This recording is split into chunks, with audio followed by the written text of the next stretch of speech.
because it is so much built upon exchange and interchange. There's nothing like being there. You can see it, but it has so much more power when you are in the room.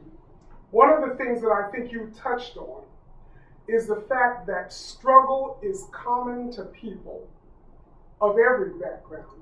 The struggle may have a different face, a different name, or a different background, but it's struggle nonetheless. And I think one of the things that makes this music so contagious is the fact that African Americans have found this way of positively dealing with the struggle. And I don't think any other struggle-bound people have come up with an art form that has so much energy, drama, and so much that is anti-struggle. And that truth comes from the heritage of the African Americans built on through the spirituals. There was a struggle there, but it was never a struggle that was without redemption. And in the earliest gospel music, we had no problem singing about the struggle. But there was always something that reminded us that the struggle was not the end of the story.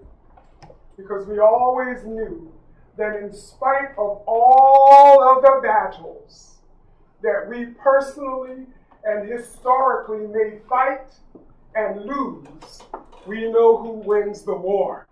I try not to preach to these young people. I let the music preach. And one of the reasons that we don't do that is because the Spirit has so much more power than I do, my words, anything I can say. And to that end, through this choir, even though we've gone through many transitions, God has never been without a witness. In the 8 years that we have been together, there's always been something, whoever was there, that we would say, that we could say, that would bring glory to God, and that would make people feel like after they sat under their ministry, they can go on a little further, they can work a little harder. Because the struggle, again, is not without a light at the end of the tunnel.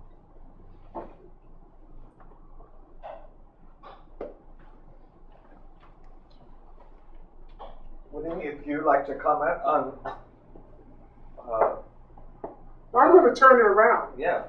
And ask a question that may be on some of your minds. What is it that attracts you to music that is so foreign to your culture, so foreign to many of you in terms of what you were brought up religious-wise, so foreign to you in terms of your location and your way of thinking? What is it that draws you to this kind of music, or to this music? Nobody wants to answer. Yeah. I've also noticed that Japanese people don't like to talk a lot. And when I first took this group over, I used to give them, because they wouldn't talk and they wouldn't respond to me in rehearsal, you all remember I used to give homework assignments. And they would come in and they'd have these long dissertational papers written to answer one little simple question I had asked them. So they don't mind doing the work. I have, in this choir, it seems as though because the music is so removed from them, they take it much more seriously than people who have it firsthand. They never come to rehearsal without tape recorders. And oftentimes they have to remind me what I taught them.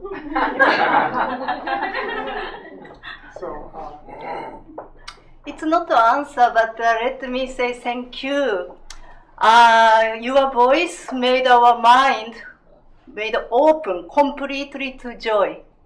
And you are definitely creating a heaven on the earth. And I believe such love, only such love can reach all the spirit on the earth and those who left the earth already. And thank you very much for being such a beautiful and powerful, cheerful, and brave angels. Yeah. So yes, please keep singing. And yes, we need you to survive. And I already waiting for the next chance. Thank you very much. Thank you.